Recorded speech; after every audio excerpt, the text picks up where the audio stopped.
What are you trying to accomplish in your own strength? Are you self-made, or is your life God-made?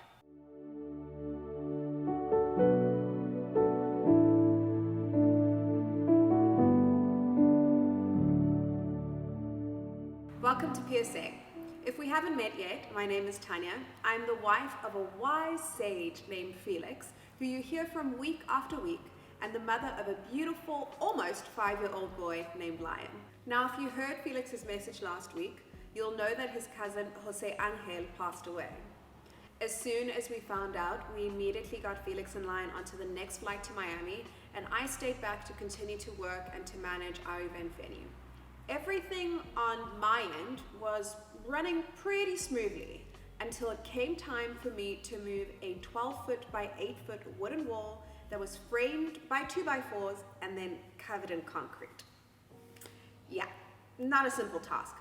Yet I'd watched Felix move this wall by himself numerous times. So I knew I needed a good strategy. I believed that if I could just follow the same steps that I'd watched him do, that I would be able to accomplish the same things. I thought that my proximity to him, while he was performing what I call a modern day miracle at this point, would mean that I could do the same.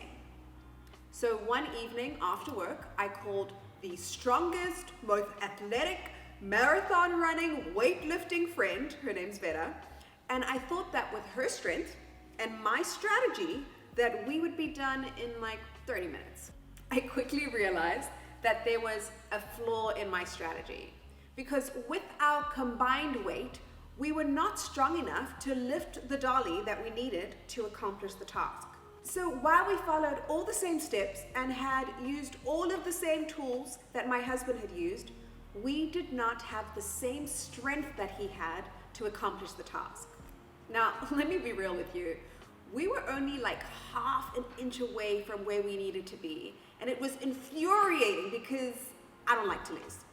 Pride told me that if I tried hard enough, that I don't need a man, that I could accomplish this in my own strength. Which reminds me of this passage in Mark 9, where the disciples experience something similar. So we're starting in Mark 9, verse 14, where Jesus heals a demon-possessed boy. When they came to the other disciples, they saw a large crowd around them and the teachers of the law arguing with them. As soon as all the people saw Jesus, they were overwhelmed with wonder and ran to greet him. "What are you arguing with them about?" Jesus asked. A man in the crowd answered, "Teacher, I brought you my son, who is possessed by a spirit that has robbed him of speech. Whenever it seizes him, it throws him to the ground, he foams at the mouth, gnashes his teeth, and becomes rigid. I asked your disciples to drive out the spirit, but they could not." Whew. I want to point out here what a blow to their ego and leadership this must have felt like. These are men that have been walking side by side with Jesus, having direct access to him, yet they couldn't accomplish the task at hand without relying on God's power. Just because we are in proximity with God, we could still be lacking in our discipline to be used in great ways for God. The disciples, they were lacking something. What a tense confrontation this must have been. So we continue in verse 19 to 22, and it says, "You unbelieving generation," Jesus replied, "how long shall I stay with you? How long should I put up with you? Bring the boy to me." They're in trouble. So they brought him. When the spirit saw Jesus, it immediately threw the boy into a convulsion. He fell to the ground and rolled around, foaming at the mouth. Jesus asked the boy's father, "How long has he been like this?" "From childhood," he answered. "It has often thrown him into a fire or water to kill him. But if you can do anything, take pity on us and help us." Can you imagine what's going on in the mind of Jesus? After all the miracles he's performed and his ministry so far, this man still questions Jesus' ability to save his child. If it was me, I'd be thinking, "Do you know who I am? and you have the audacity to question me? By no means am I making light of the darkness of the demonic reality that exists all around us. There are forces and powers and principalities that we are warring against in the heavenly realm. And you don't even have to look that far. You can just open your Instagram and go to your explore page. But we must remember that as followers of Jesus, the same power that rose Jesus from the dead lives in us. We do not fight against flesh and blood, but we fight spiritual things with the Spirit of God.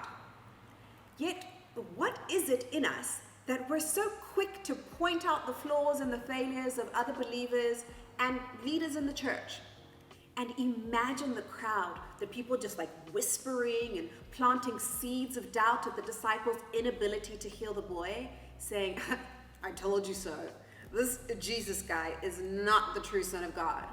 Or today it would be a Twitter thread X thread, talking about how hypocritical Christians are.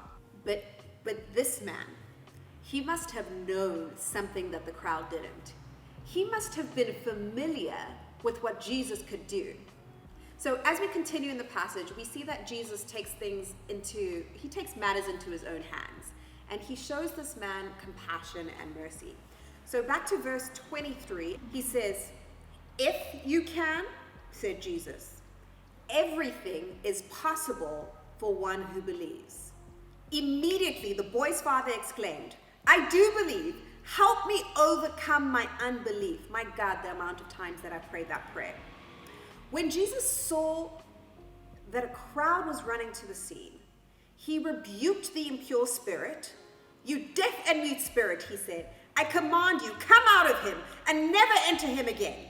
The spirit shrieked, convulsed him violently, and came out.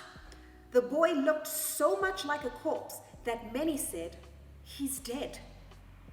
I want to interject here and point out that the way that the enemy works is in a pattern.